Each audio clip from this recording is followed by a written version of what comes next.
दोस्तों, जब भी किसी व्यक्ति को अरेस्ट किया जाता है और अरेस्ट करने के बाद में जब उसको जेल भेजते हैं तो जेल जो इंसान गया है वो किस मामले में गया है सबसे पहले ये देखा जाता है। सीरियस मामलों में जो भी लोग जेल जाते हैं और जिनको पता है कि उनकी बेल जल्दी से नहीं होगी, या फिर ये मान लीजिए कोई व्यक्ति 6 महीने, साल भर या 2 साल से जेल में है, तो ऐसे में वो सोचता है कि क्यों ना मैं इंटरिम बेल के लिए जाऊं। इंटरिम बेल एक टेम्पररी बेल होती है जिसमें कुछ समय के लिए, कुछ वक्त के लिए, कुछ दिनों के लिए बेल दी जाती है किसी काम के लिए। मान लीजिए किसी व्यक्ति के घर में कोई डेथ हो गई तो डेथ होने में उसका शामिल होना जरूरी है, ऐसे में इंटरिम बेल दे दी जाती है। कई बार इसमें कस्टोडियल बेल भी मिलती है, मतलब कि पुलिस वाले खुद लेकर आते हैं अंतिम संस्कार कराने के लिए किसी व्यक्ति का। या कई बार किसी घर में कोई डिलीवरी हो रही है तो उसमें 15-20 दिन की इंटरिम बेल मिल जाती है। या किसी व्यक्ति का ऑपरेशन होना है, कोई सीरियस इंजर्ड है, सीरियसली कोई बीमारी किसी को हो गई है, तो ऐसे में भी इंटरिम बेल दी जाती है। इंटरिम बेल का हालांकि देखा जाए अपने आप में कोई स्पेसिफिक सेक्शन तो नहीं है, बट इसमें बेल देने का प्रोविजन जरूर है कि बेल दी जाती है अगर किसी व्यक्ति को अर्जेंट कुछ काम आ गया है, तो ऐसा नहीं कि उसको जेल में ही रखा जाए। पैरोल भी दी जाती है, पैरोल और इंटरिम में डिफरेंस है। इंटरिम बेल कैसे आपको मिलेगी, कौन से हैं 3 ग्राउंड्स और क्या क्या सावधानियां आपको बरतनी चाहिए इंटरिम बेल लेते हुए, इन सब चीजों के बारे में डिस्कस करेंगे अपनी इस वीडियो के माध्यम से। इंटरिम बेल के बारे में ज्यादा कुछ जानने के लिए दोस्तों बने रहिए हमारे इस वीडियो के साथ। नमस्कार दोस्तों, फिर एक बार स्वागत करता हूं आप सभी का अपने इस यूट्यूब चैनल पर जिसका नाम है फाइट फॉर ट्रू और मेरा नाम है वीरेंद्र वर्मा। जैसा कि आप सभी जानते हैं, हम इसी तरह की लीगल अवेयरनेस की वीडियोस आपके लेकर आते हैं और आपको बनाते हैं कानूनी जानकार। दोस्तों, इंटरिम बेल हालांकि सभी को मिल जाती है अगर कोई सीरियस मामला है जो बिना आपके जाए सॉल्व नहीं हो सकता। किसी की बीमारी है, किसी की डेथ है, किसी की डिलीवरी है, किसी का ऑपरेशन है, ये सब ग्राउंड्स आते हैं सामने हमेशा कोर्ट के। और ज्यादातर ये मामले तभी आते हैं, ज्यादातर ये एप्लीकेशंस तभी आती हैं जब मामले सीरियस नेचर के होते हैं, जैसे कि एनडीपीएस के मामले हो गए, पॉक्सो के मामले हो गए, मर्डर के मामले हो गए, पीएमएलए के मामले हो गए, या फिर ईओडब्ल्यू के केसेस हो गए। ये कुछ बड़े केसेस हैं और भी बहुत सारे केसेस होते हैं जिनमें कि इंसान सालों से जेल में है, साल 6 महीने उसको हो गए, अब वो बाहर आना चाहता है, तो ऐसे में इंटरिम बेल लगाई जाती है। क्या है उसके ग्राउंड्स बहुत सारे हैं, बट जो मेजर ग्राउंड्स है उसके बारे में आज हम बात करेंगे।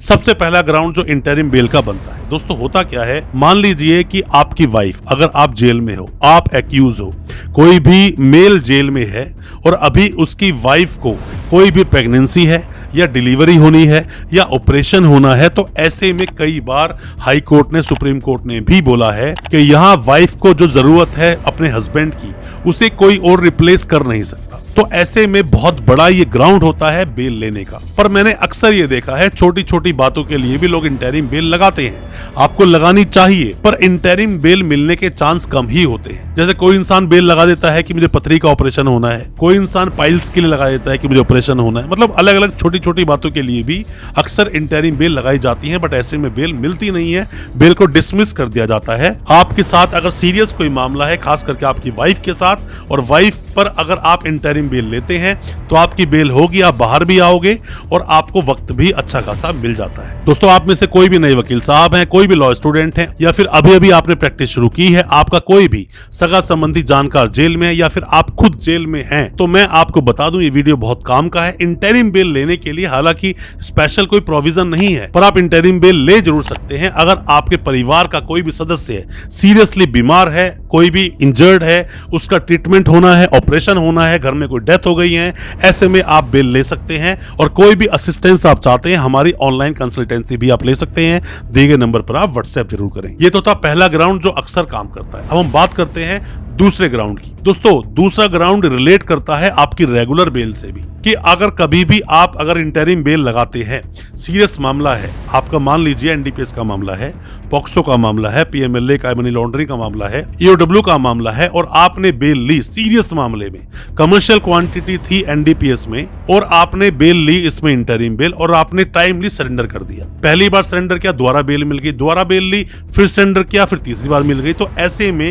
रेगुलर बेल जब आप फाइल करते हैं तो ये रेगुलर बेल को दिलाने में भी बहुत ज्यादा महत्वपूर्ण रोल प्ले करता है कि सामने वाला इंसान ट्रायल से भागेगा नहीं, कोर्ट की सुनवाई से भागेगा नहीं, और जब जब ट्रायल चलेगा, जब जब उसके डेट्स लगेंगी कोर्ट में, टाइमली वो अपीयर होगा।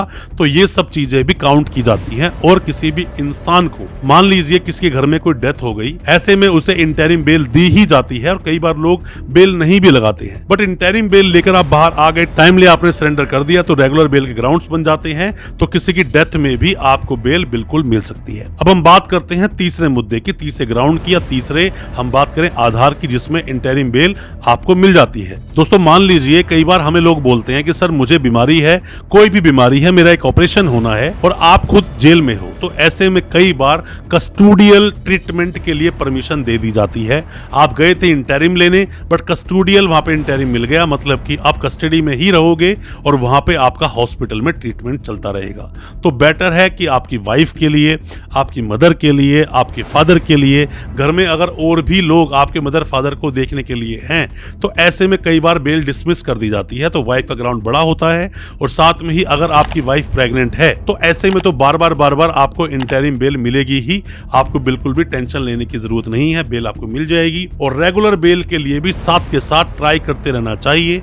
आप अपने सेशंस कोर्ट में हो या फिर कोई भी जो आपका ट्रायल कोर्ट है, उसमें अपनी रेगुलर बेल लगाओ, साथ में ही हाई कोर्ट में बेल लगाओ, सुप्रीम कोर्ट बेल लगाओ, बेल आपको मिलेगी। और बार बार जो आपने टाइमली सरेंडर किया है, ये आपका बहुत बड़ा ग्राउंड बन जाता है आपको बेल दिलाने में।